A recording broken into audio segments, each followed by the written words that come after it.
અમિત શાહની અધ્યક્ષતામાં બેઠક મળી હતી। આ બેઠક પૂર્ણ થઈ છે। ગૃહમંત્રીના નિવાસસ્થાને 1.5 કલાક સુધી આ બેઠક ચાલી। બેઠકમાં ગૃહ સચિવ આઈબીના ડાયરેક્ટર સામેલ થયા। એનઆઈએના ડીજી અને દિલ્હી પોલીસ કમિશનર પણ ઉપસ્થિત રહ્યા। ગૃહ મંત્રાલયના ઉચ્ચ અધિકારીઓ પણ બેઠકમાં હાજર રહ્યા। જમ્મુ કાશ્મીરના પોલીસ અધિકારી વિડીયો કોન્ફરન્સિંગના માધ્યમથી જોડાયા હતા।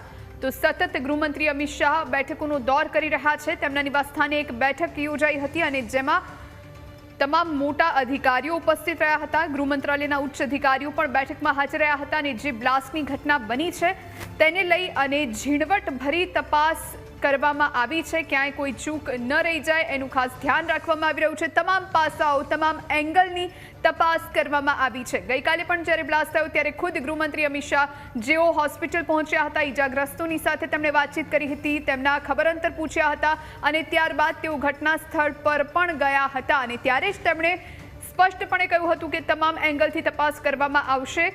આ બ્લાસ્ટ આતંકી હુમલો છે કે નહીં તેની પણ ટૂંક સમયમાં જાહેરાત થઈ શકે છે અને પહેલા અત્યારે તેમના નિવાસસ્થાને લગભગ 1.5 કલાક જેટલી બેઠક યોજાઈ હતી અને આ બેઠકમાં તમામ મોટા અધિકારીઓ ઉપસ્થિત રહ્યા હતા। ગૃહમંત્રી અમિત શાહની આ બેઠક પૂર્ણ થઈ છે। તેમની અધ્યક્ષતામાં બેઠકનું આયોજન હતું।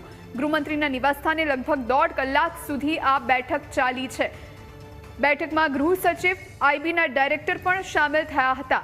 આ સાથે એનઆઈએના ડીજી અને દિલ્હી પોલીસ કમિશનર પણ આ બેઠકમાં હાજર રહ્યા હતા। ગૃહ મંત્રાલયના ઉચ્ચ અધિકારીઓ પણ બેઠકમાં ઉપસ્થિત રહ્યા હતા।